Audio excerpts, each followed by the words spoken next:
علیکم ورحمۃ اللہ وبرکاتہ۔ میری پیاری بہنوں، آج میں آپ کو پردے کے 22 فوائد بتاتی ہوں اور بے پردگی کے 14 نقصانات۔ پہلے ہم فائدے میں آپ کو بتاتی چلوں۔ پردہ عورت کی عزت و آبرو کا محافظ ہے۔ پردے دار خاتون کا نصف محفوظ ہے۔ پردہ سے شرمگاہ اور نظر کی حفاظت رہتی ہے۔ پردہ دلوں کی پاکیزگی اور طہارت کا ذریعہ ہے۔ پردہ نسوانی حسن کا محافظ ہے۔ پردہ عورت کی فطری حیا کا تقاضا ہے۔ پردہ چھوٹے بڑے کئی گناہوں سے رکاوٹ ہے۔ پردہ مسلمان عورت کا شعار ہے۔ باپردہ عورت اللہ کی حفاظت میں ہے۔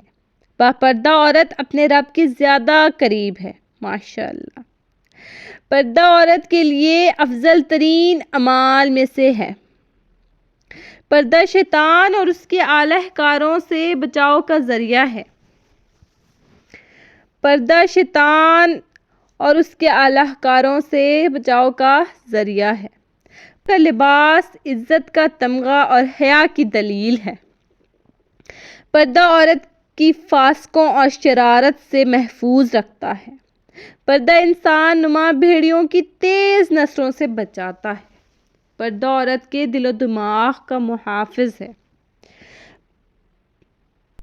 پردہ زنا، بد نظری اور ناجائز بات چیت سے روکتا ہے۔ پردہ ایسا شرعی حکم ہے جس میں دین و دنیا کا فائدہ ہے۔ پردہ معاشرتی امن کا ذریعہ ہے۔ پردہ دار خاتون کے لیے جنت کے تمام دروازے کھلے ہیں۔ پردہ عورت کے نیک ہونے کی دلیل ہے۔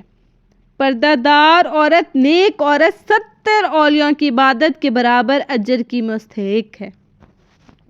اب بہنوں، بے پردگی کے نقصانات سنیے۔ بے پردگی اللہ تعالیٰ سے بغاوت ہے۔ بے پردگی جاہلیت اور مغربی تہذیب کی تقلید ہے۔ بے پردہ عورت کا تہمت سے بچنا مشکل ہے۔ بے پردہ عورت کا نسب اور آبرو کی کوئی گارنٹی نہیں۔ عورت کے بے پردہ ہونا حیا کی کمی کی دلیل ہے۔ بے پردہ عورت لوگوں کی بری نظروں کا نشانہ بنتی ہے۔ بد نظری کے یہ زہریلے تیر عورت کے جسم و روح کو چھلنی کر دیتے ہیں۔ بے پردہ عورت اللہ تعالیٰ کی غیرت کو للکارنے والی ہے۔ بے پردہ عورت آپ عزت کی حفاظت نہیں کر پاتی۔ بے پردہ عورت شیطان کی جال کا بے سہولت شکار ہو جاتی ہے۔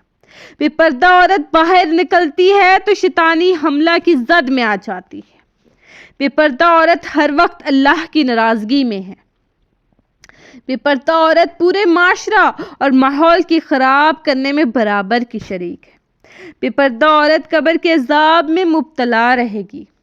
لڑکے کی تربیت ایک فرد کی تربیت ہوتی ہے اور ایک لڑکی کی تربیت پورے خاندان کی تربیت ہوتی ہے۔ میری ان باتوں کو غور کیجیے۔